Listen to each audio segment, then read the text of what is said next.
and this is the last week in the month of February. It's so amazing how February is ending on Thursday. Jesus is coming soon for you. Can you imagine? 2 weeks, 2 months gone, 2018. Before you know it. Okay, now. Prevailing prayers continued. We stopped somewhere last week, and we're going to just continue from where we stopped. Praise the Lord today. Basically, last week we were talking about why we pray. The results of prevailing prayers. And we said a few things about the results of prevailing prayers last week. And we said things like it heals barrenness and unproductivity. We also said that it gives, changes laws, praise the Lord, and it gives new results. So today we're still going to continue in that same topic of prevailing prayers. And we're going to be saying the reason why you have to pray, the reason why you must pray. I tell you sincerely, if prayer is the most, is the most formidable force in the whole universe, amen, is the strongest, force in the world. In the entire universe, prayer is the strongest. It's John Wesley said, it seems as if God will not do anything unless people pray. It seems as if God doesn't do anything unless men pray. And when I began to think, I realized that prayer is one of the most difficult things to do. And I wonder why it is so difficult to do. Because the devil knows that it is a very, very powerful verse. I'm sure you agree with me that sometimes you kneel down, and before you kneel down for an hour, so you already slept off. Do you sleep off somewhere when you're praying? Does it happen to you? I thought I'm the only one that sleeps when I'm praying. I did not have people like me in the house too. Praise the Lord. Do you know that it's possible for you to be talking, having a conversation for 2 hours? One need is time to pray. For 30 minutes to begin to yawn. Does it happen to you sometimes? Why do you think it happens like that? Why? Is it the devil or the flesh or you? We'll have someone to blame. But then, we know that the devil doesn't like prayers. And prayer, we know how powerful it is. The Bible says in Luke chapter 9 verse 18. Luke 9:18, that there was a time Jesus was praying in private. You can just present it. And the disciples went to meet him. That is in Luke chapter 9 verse 18. Jesus was praying somewhere, and the disciples went to meet him there. And another place in Mark 1:35. Mark 1:35, the Bible says that early in the morning, Mark 1:35, did you see that? Rising up a great while before day, he went to a place to pray. He set himself apart to pray. Another scripture says in Luke chapter 6 verse 12, Luke 6, that Jesus, he went to a mountain to pray all through the night until the morning hours. And my point is, if Jesus Christ could pray in the morning, early in the morning, he could pray all through the night, he could pray alone, who are you not to pray? Jesus is God in person, or was God personified in human flesh, amen, and then he came, God coming in the form of man. Yet he prayed all through the night, he prayed early in the morning.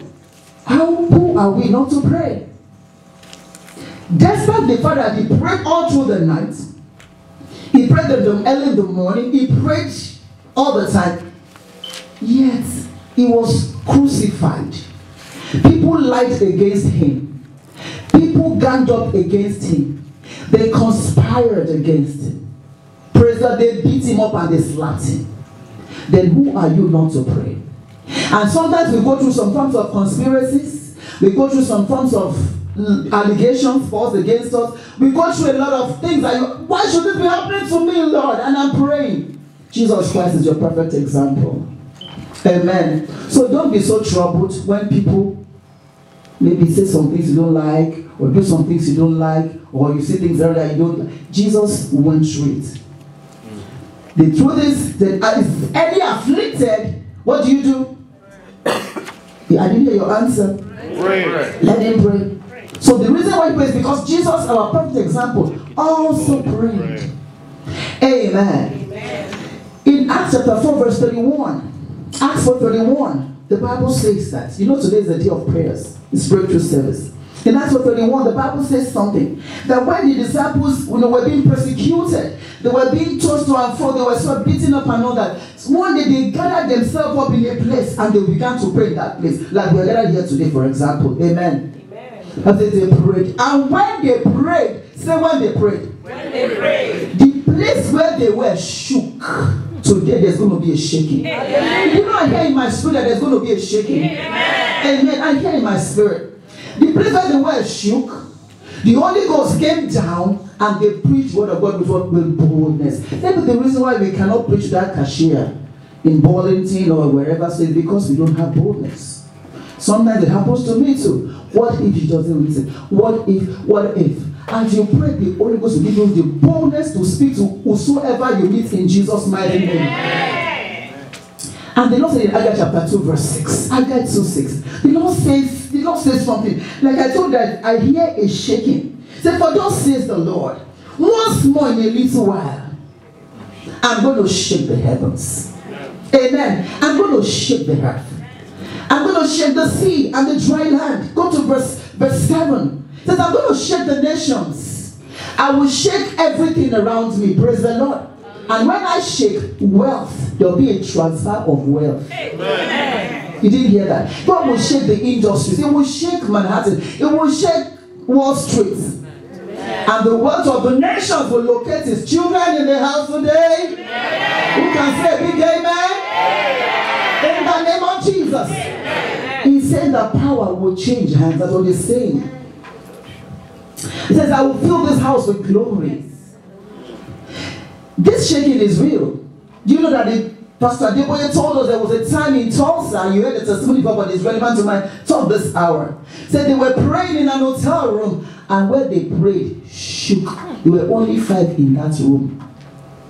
Because God has said there is going to be a shaking. In fact, when they prayed in Acts 4:31, there was a shaking. God had to make it happen again. Hey, you fulfill purpose and destiny. I know there are pace in the house today. Did you know what I said? There are pace setters, land breakers here. People that will make wonderful history.